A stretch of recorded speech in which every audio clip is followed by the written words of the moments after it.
and welcome to Smeg and the Femmes, a podcast to discuss Red Dwarf from a different perspective. I'm Jan Amelie, and today I'll be talking about Series 2, Episode 5, Queeg. This time I have two guests, one of whom you've met before. Hi again to Veronica Rich. Hello. Hi. And new to the podcast is Ace. Welcome, Ace. Thank you. I'm very excited to be here. Thank you. So, if you could just tell us briefly, how did you get into the show? About a year and a half ago, in 2020, I had graduated from school and I wasn't doing anything, and the pandemic was in full swing.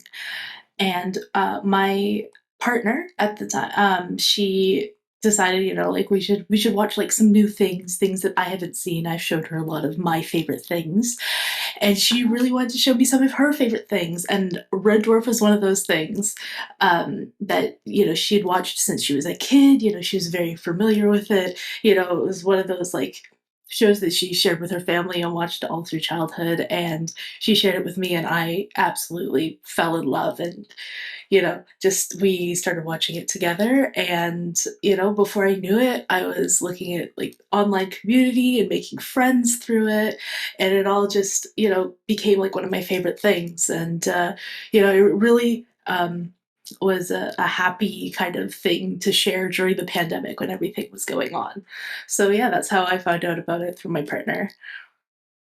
Of course, well, I always enjoy, hearing how people got into the show because there were some people who've been watching it almost since the start, or even since the very start.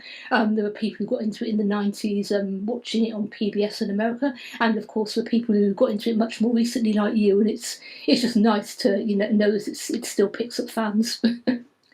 Yeah, no, I was actually really surprised because it was one of those things, like my partner had known about her whole life and her family had known about it. And I was really surprised to find so many people online, talking about it. And especially, like, young people too. It was actually like, really surprising to see the community that Red Dwarf had online. So. Of course, yeah. I mean, I think it helps, of course, that the show is still currently going, or at least hopefully currently going. We'll find out more about that. But let's not get sidetracked. Let's go dive into the episode itself now. So, Queeg. I've read a description of this episode as Norman Lovett's finest half hour, and really, I have to agree. We really see how Holly can play with Rimmer's physicality in this episode. Before we didn't really have such a clear vision that like Holly can really do whatever he wants to Rimmer. So, when we were talking before about like how did Rimmer even like fall over because of the meteor? Well, was there even a meteor, right? It's just Holly playing with them all. Yeah, I guess, given that it's established that Holly can do anything to his projection, Holly could easily have faked a meteor and had it affect Rimmer's projection, because if he can do anything, then obviously he can fake a meteor. I mean, I was watching the episode and several times and trying to work out whether Holly had planned all this from the start, or whether it was something he had up his sleeve for a moment when the crew were pissing him off, and he just decided to do it after the meteor because obviously they were pissed off of him. I mean, it's debatable. I mean, maybe he planned it from the very start. What I want to know is, I understand how Rimmer pisses Holly off, but I want to know what Lister and the cat did. Well, yeah. I think. Sorry. I think one of the things that Queeg makes them do is clean up after themselves, cleaning the deck. And really, I think it's obvious that they don't think much of Holly's intelligence, really. There's the scene where Lister and the cat are cleaning, and, they're talking about, like, well, do you actually know anything about anything, right? And Holly's like, I'll prove it. And they're like, okay, well, prove it, and and Holly's talking about like, oh yeah, well you really, jumped to my rescue when Queeg was saying I had an IQ of 6, and Lister's like, oh, that wasn't me, right? I know. I'm pretty sure that was Rimmer. To be fair, I mean, they were pissed off with him because they just, I mean, he'd been messing about, first with a meteor, which may or may not be genuine, and then Lister and the or was it the yellow cable fiasco, So I mean, you can't really blame him for being a bit pissed off with him. I mean, it's kind of debatable, isn't it? I mean, you can argue that. Yes, the whole crew were taking Holly a bit for granted, but do they deserve what he does from here? I mean, I guess it's a wake up call. One of the things I know. Oh, I'm sorry. No, go on. I was just going to say one of the things I was marking was maybe he did it because he was pissed off, but it's possible too. One of the themes I noticed kind of running through this episode was kind of a theme of boredom. I mean, the episode starts with them all being bored and doing things, weird things. Lister taking a woman's magazine quiz, probably for the 15th time. We've all done that. Waiting in a room somewhere. Kat rocking out to Tess of the Durbanvilles. And Rimmer, dragging out a checkers game just to be able to say he won against, what is essentially a mechanical dog. And so, exactly. I feel like Holly, he did it at least partly out of boredom and to shake them up, maybe because he saw how bored they were and he's like, oh, I can have some fun with this. That's exactly what I was thinking, actually. Yeah. Mm-hmm.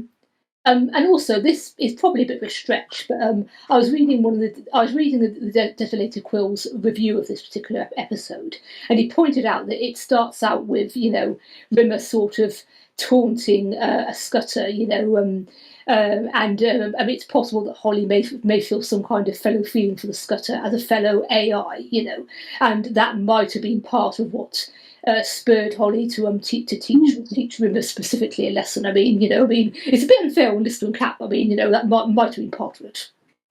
Good point. I wanted to comment one thing I noticed visually because I'm shallow is I was enjoying, Rimmer's little tight shorts and his polo shirt. And at one point I was looking at it and I was thinking, why does this look so familiar? And I kind of wonder, I don't know how familiar you are with the show, but I kind of wonder if Thomas Lennon was a Red Dwarf fan and used that as inspiration for Lieutenant Jim Dangle on Reno 911. If you look up how he dresses, it looks a lot like that. I shall have to Google that afterwards. I don't know, but I mean, I believe you.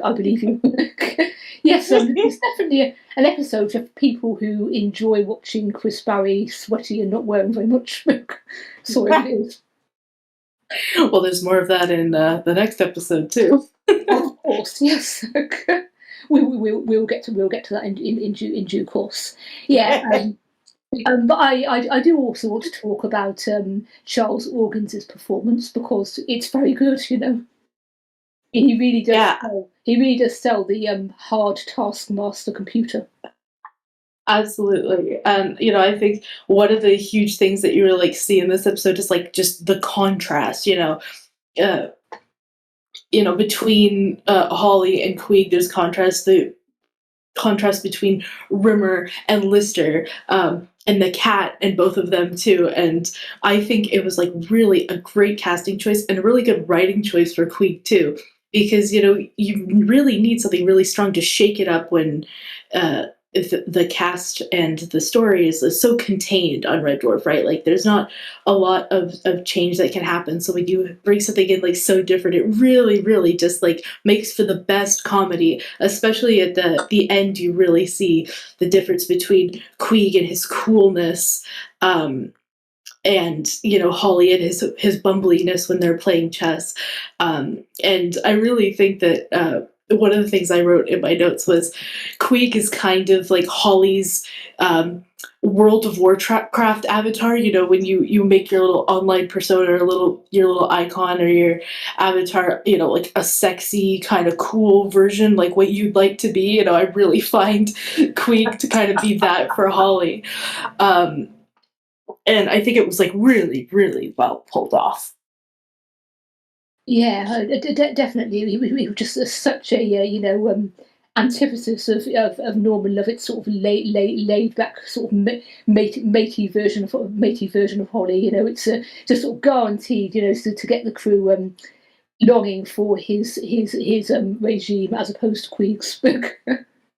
And it's a clever way to bring in, for a universe that has no aliens and there's really not other people around. It's a clever way in the early series to bring in an outside irritant to unite them. Yeah, definitely. Obviously Rob and Doug, they sort of made things hard for themselves by having their no aliens rule, but it did force them to think creatively and introduce different ways of having an antagonist, which obviously enrich the show a hell of a lot.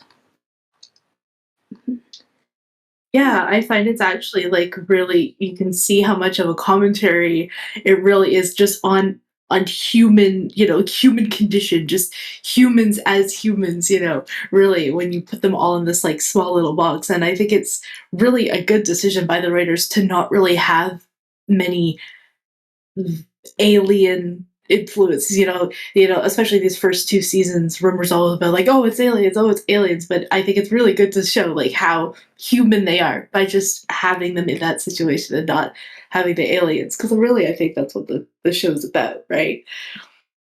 Yeah, exactly. Especially in these first two series where they seem really, really, really, really alone. From series 3 onwards, they never seem quite as alone to me, which may possibly have been down to the change in the theme tune. It's much more upbeat and less emphasis on the loneliness. But yeah, definitely in Queeg, it's a very, as you say, a very sort of enclosed, confined to the ship episode. And I think one other thing that we get to see a lot of is like the cat and his personality really as a cat, and when Queeg's like, well, you have to work for your food, and he's like, I'm a cat, I don't work, and like he's just hanging out being a cat, and when they're cleaning and he's like, oh, like this is your kind of thing, Are you in your best? yeah, no, I really love to see that kind of thing, like because he looks fairly human. He's not over the top cat like appearance, and there's little things that like remind you. It's like, oh yeah, no, he's got an attention span of a flea. All he cares about is his appearance. But like he's attached to Lister because that's his person, and he says like, oh, you better get working, buddy, because that's his human. He's not working for his own food. And he needs all his daily nightly sleep. Yeah, exactly. Yes, his nap time, right? Yeah. One thing that's occurred to me. I know I didn't mention this in the notes I gave you too. So sorry to spring it on you, but I suppose we should probably discuss a little bit the sort of possible sort of racial aspects here of of making the two black leads do menial work, because they do address it in one of the documentaries. But Danny John Jules said it didn't bother him because the person who was giving the orders, Queeg, was also black. So that's what I personally think is a good example, of when you have diversity in your casting and not just one token black character. Then you're less likely to fall into sort of awkward pitfalls. So I think the show, does avoid, personally, I think the show does avoid being sort of racially insensitive because, it has more than one black character. Do you see what I mean? Yeah, I don't think I can really speak exactly to that. I'm white, but I think. But I think it's really like a testament to the show, because a lot of the like, oh, sorry, get the words out of my mouth correctly. But they do, have an inclusive cast. They do, you're like you said, it's not just like one token black character. And it's one of those things that's like, it's not specifically mentioned either. It's not like put out there. And I think like that's the best way to do it, is because you're just seeing like these are just the characters being the characters, and it's not like a whole thing about like bringing that to light, and yet having such a diverse cast. Exactly. Yeah. I mean, of course, they did kind of ruin it in series 10 with fathers and sons because they finally did bring race into it. But if we overlook that minor blip, I think the show's got a pretty good record on racial issues, and obviously it helps having two of its main cast being men of color, because they're right there in when the decisions are being made, and if they do think something is insensitive, they do speak up. As apparently Danny or someone did in Dimension Jump when they were going to cast Kat's sort of opposite equivalent as a cleaner, and they said, and sort of partly someone said, "Hold on, no, wouldn't it be better if you could play someone a bit more sort of dignified, So that was why he was priest." From the deep to the shallow, I noticed they mentioned inflatable Ingrid. Ingrid and Rachel Rimmer was quite the ladies' man. Yeah, Yeah, absolutely. it is kind of odd, isn't it? Well, maybe not odd given what Lissa's like. It's kind of odd that Lissa is willing to use the same sex doll as Rimmer has already done. It's a bit gross, really, isn't it? I wonder if that was just him needling him, though. I hope. God, I hope. Yeah. He was joking. I do. Yeah. Yeah, and something I really noticed in that scene too is just like seeing them in their bunks all decorated and the way they bicker is that you kind of like see like how young they are. They kind of act like teenagers at college, and like, there's the whole roommate dynamic and just how decorated their bunks are and just the way the kind of, humor that they exchange. It just reminds you like, the really young guys, right? And they, aren't really gonna get to grow up to adulthood in this world. So they're just kind of like stuck almost like as really, 20 somethings, in this world and just having to make do.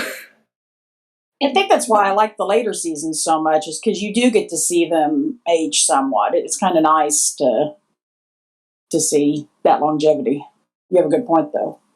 Yeah, it is. And, even later in those seasons, they're still bunkmates. They still have, their bunks decorated. They still kind of bicker. And Yeah. it kind of becomes more like an old married couple kind of bickering, I think. But, it like shows like they never really grew up much, and I don't know, I think it's really charming, because I don't think it gets stale either. I keep watching, 10, 11 seasons and I still really enjoy it. So Well, and Janamali can back me up here because she's, I think, close to my age.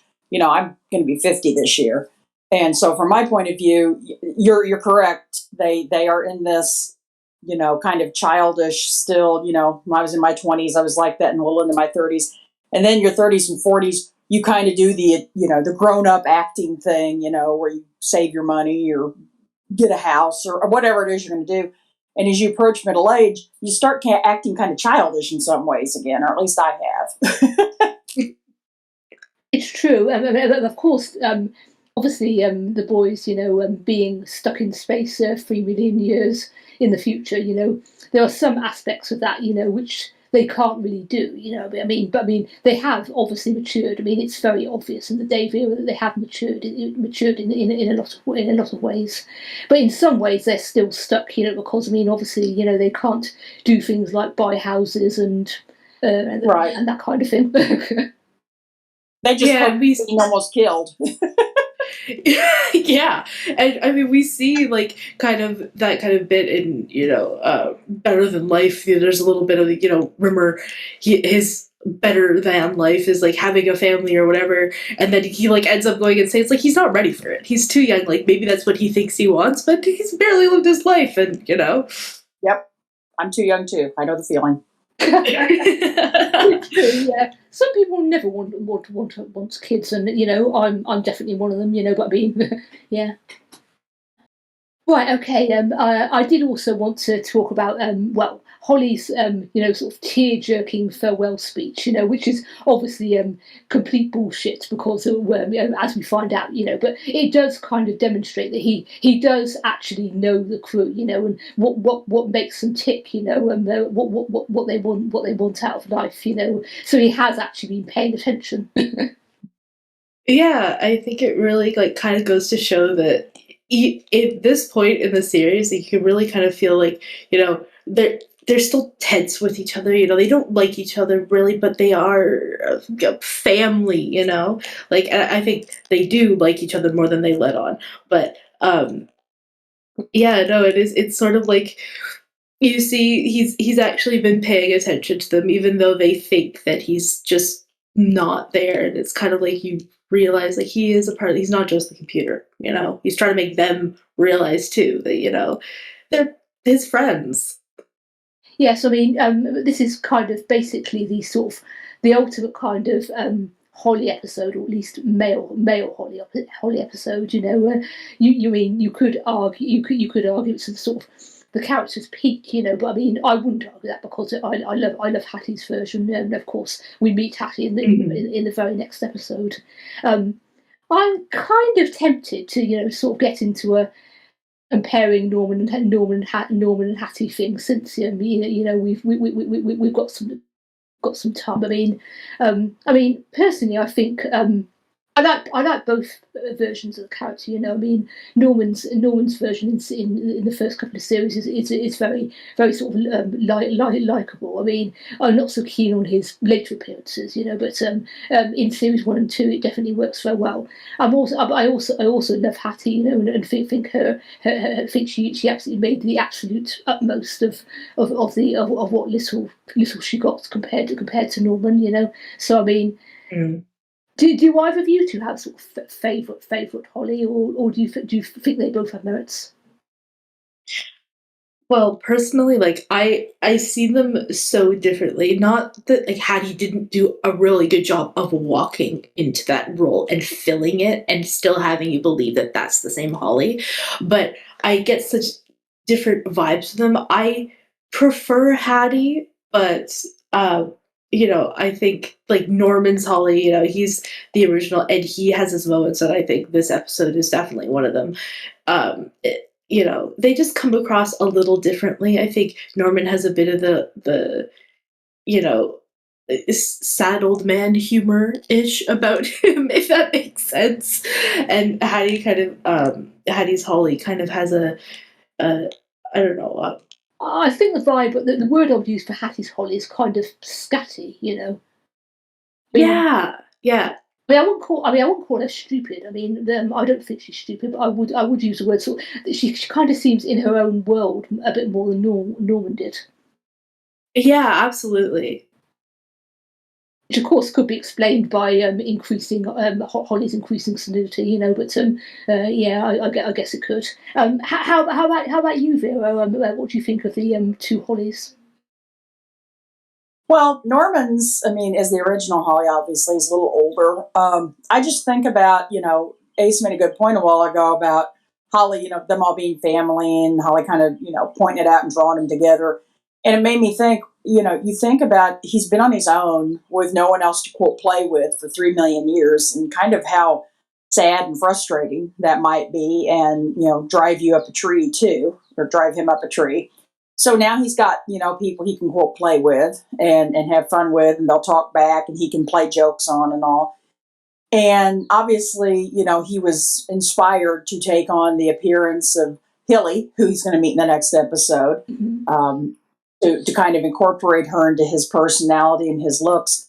But it also seems like not just that, but also he's kind of reinventing, maybe making himself a little younger, taking on, some aspects of another personality.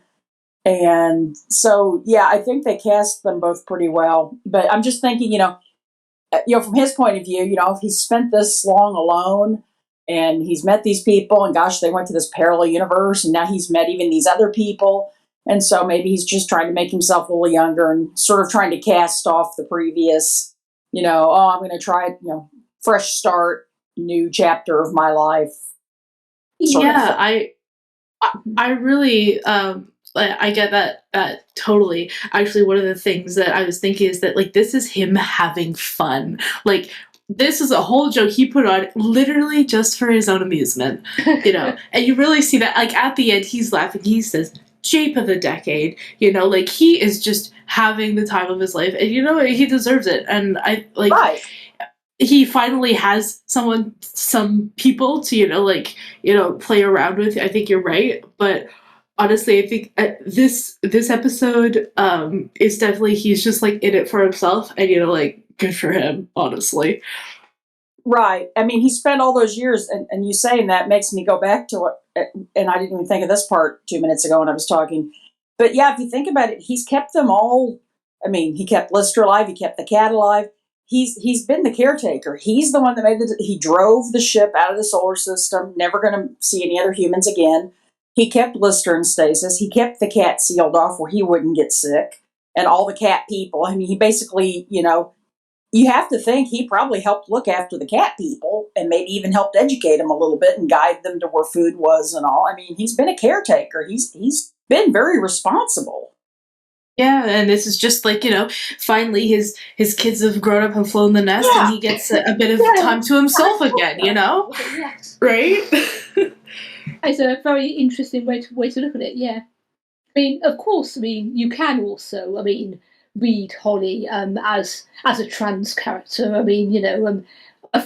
Obviously an accidental trans character because they weren't actually trying to write a trans character. But I can understand why trans people might see elements of Holly in themselves, possibly.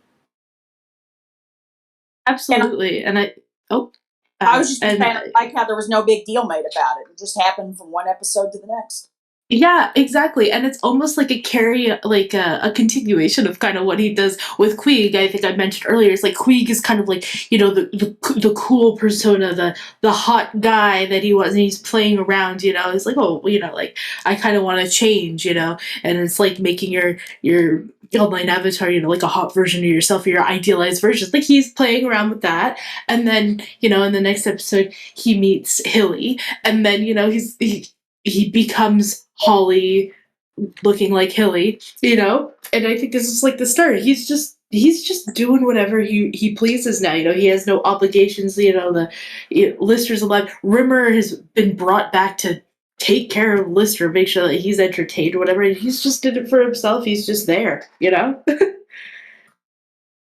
Yeah, that is really interesting because I kind of hadn't thought of it quite like that before. But it really does work very well, as a sort of parent whose kids have finally grown up enough to fend for themselves, and now he's having a bit of fun. It works well.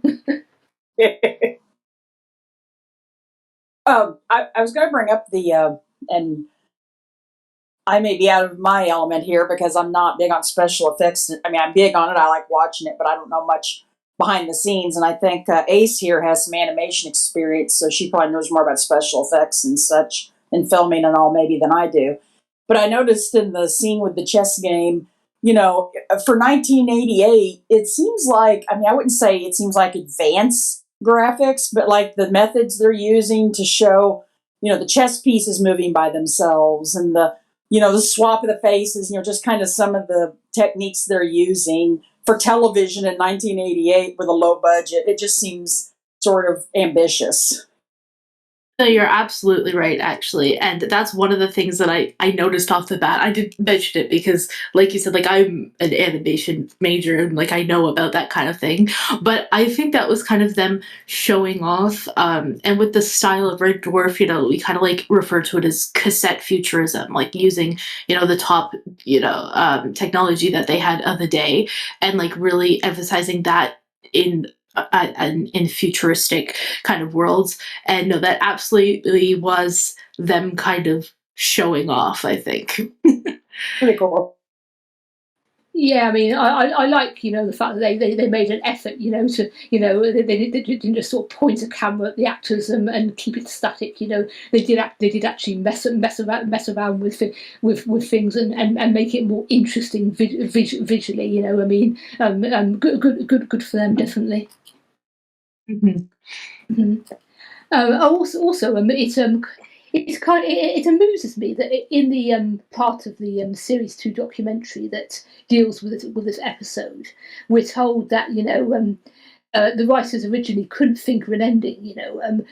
They didn't write the first sort of 25 minutes as it being Holly's prank. Originally, I suppose Queeg was actually real. And they couldn't figure out how to get themselves out of the hole that they'd written themselves into. Until you can probably tell what's coming. Like some of my fanfics. They went to the pub and got drunk and finally thought of the twist ending.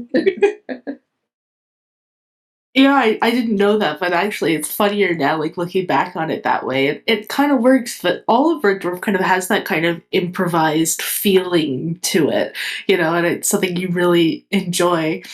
I mean, I enjoy it. Yeah, they really did it so well. Particularly in the episodes where Rob was around. I mean, for instance, Out of Time, which was his final episode. I mean, they turned the script for that was so late that they were literally sort of shoving revised versions at the actors, while they were recording. So the fact that the episode turned out so good, in the circumstances, is pretty amazing. And it was called Out of Time. Yes, it was a very appropriate title.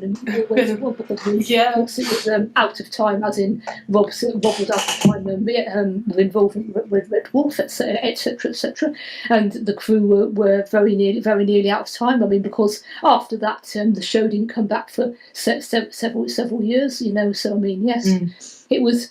I'm glad actually that during the sort of hiatus between Series 6 and Series 7, I was kind of otherwise engaged, with sort of university and so on, rather than sort of waiting around thinking when are they going to bring us back, because it clearly had a sort of effect, on some fans, who sort of, were so disappointed when it eventually came back in Series 7, and so disappointed in Series 7. Whereas I remember when I watched Series 7 when it first came out, and I did feel it was a bit kind of, off, but I mean I wasn't as disappointed in it as some sections of fandom appear to have been. I mean, admittedly, that's probably partly because of Blue. Yes. I can't wait to listen in on that episode when you get to that one. I may have to, have an extra length special with several guests for that one, because I kind of feel as though perhaps I should the particular sort of fan favourite episodes, maybe I should devote longer than 40 minutes to them. I mean, the reason we went for 40 minutes was because originally we were recording on Zoom and we had a limit of 40 minutes, but we don't have that limit anymore. So I mean, we may sort of have sort of somewhat longer episodes from now on. Yeah, I would really love to see that. I'm looking forward to it. Rimmer brings up a point. He makes a comment about Holly earlier on. He says he doesn't feel anything. He's a computer, which is an odd thing. It shows Rimmer has not come to terms with himself being an AI yet. And also, he's always back talking Holly and, kind of smarting off and such. And, if you sit and think about it, you don't think about it very often, but if you sit and think about it for 30 seconds, Holly is in charge, as Ace mentioned earlier, Holly is in charge of Rimmer's projection, which means Holly is also in charge of Rimmer. So Holly could make Rimmer technically think or do whatever he wanted to, and he just lets him be himself with his own personality disc and all. I just thought that was kind of an interesting comment. I mean, that is interesting. I mean, obviously, Rimmer kind of needs to be himself in order to keep Lister sane. But you're right. I mean, ethically, at least Holly doesn't. I mean, he only messes with Rimmer mostly when Rimmer's being particularly obnoxious, and he never really goes too far, although women would no doubt disagree with that. But yeah, I mean, it is interesting, of course, that Rimmer is, as you point out, technically an AI himself, but he very obviously does not think of himself as one. I mean, we see it sort of forced at him in the Promised Land, and he has a mental breakdown, and you can't really blame him, to be honest. Mm-hmm. Yeah, and I think like bringing back like the point before of how Holly was pretty much alone for 3 million years. Like it's probably nice for him, even though it's Rimmer, to have someone else. Like at 3 people is better than 2 when you're talking about friends and there's no one else, right? Yeah, I do wonder, whether he literally turned Rimmer on as Dave was walking out stasis, or whether he explained things a bit to Rimmer first before letting Dave out stasis, and it's debatable. And also like the fact that he picks Rimmer because like to keep Lister sane, he could have picked Kachansky or literally anyone else, but honestly, I think he picked Rimmer because it's funnier because he knows that they don't get along. That's more entertaining for him. True, and it's funnier both in universe and out of universe because obviously, he could have brought back, I don't know, Captain Hollister or something, but that just wouldn't have been as funny. He picks Rimmer for the same reason Rob wrote Rimmer. Entertainment. Exactly. And there's that contrast again, like seeing it again. Like you can't pick someone more different from Lister than Rimmer, and that's what makes comedy. Exactly, the famous sort of opposites. People who clash. It's a classic sort of comic recipe. Right.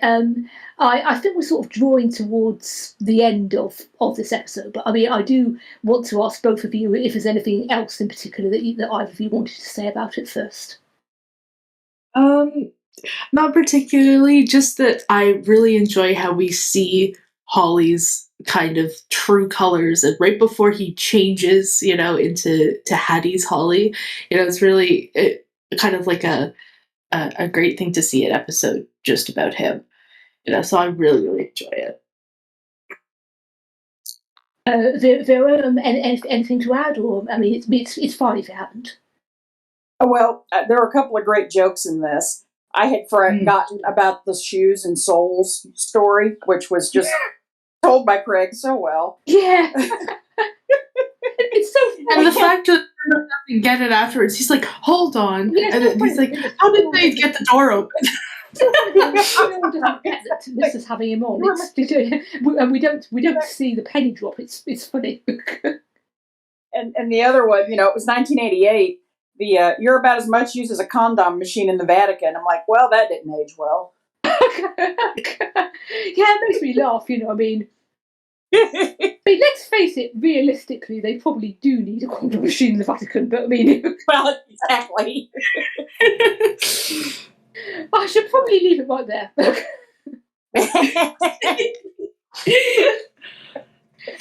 Anyway, I do want to, before we wrap up. I do want to ask both of you how you would rate this episode, both overall and in terms of slashiness. Well, for me, it's one of my favorite episodes, so I have to give it at least a 7, maybe, I'm going to say an 8 overall. I really enjoy it. I love to see, a new character introduced, even if it's just for a short time and it ends up being Holly. And for slashiness, I don't think there's much here. Really, it was more focused on Holly and Queeg, so I get to say like 2. Maybe even being generous with that one. Fair enough, it's not the slashiest. Vera? I have to agree with the 2 probably on the slashy scale, just because if I were watching it in real time, I might give it a 2.5 or something, but I know what comes later. So obviously I agree for that reason. It's not that, although, 10 for eye candy. But as far as overall, I'll probably have to agree with the 8. I think it was a great character study episode, and it also weaves in. It's good at putting in the sci-fi concept too, of the Avatar and such. as Ace points out. So, yeah.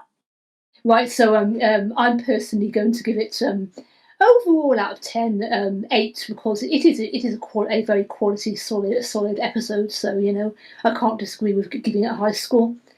Slashing a score out of 10. I'll be generous and give it 4. Because there are little bits here and there, but whether that's me seeing things, it may well be. But anyway, 4 out of 10. Right, okay. And that brings us to the end of this episode of Smeg and the Femmes. Thank you to Hologramet for technical help, and also thank you to my guests, Veronica Rich and Ace. I'll be speaking to them. I'll be speaking to you again shortly. Thank you. Yes, thank you for having me.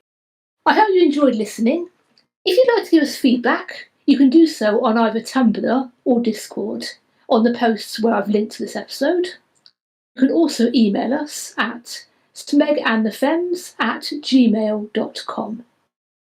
And the next episode we'll be covering is that staple of science fiction, Parallel Universe. Hope you'll join us then. For now, goodbye.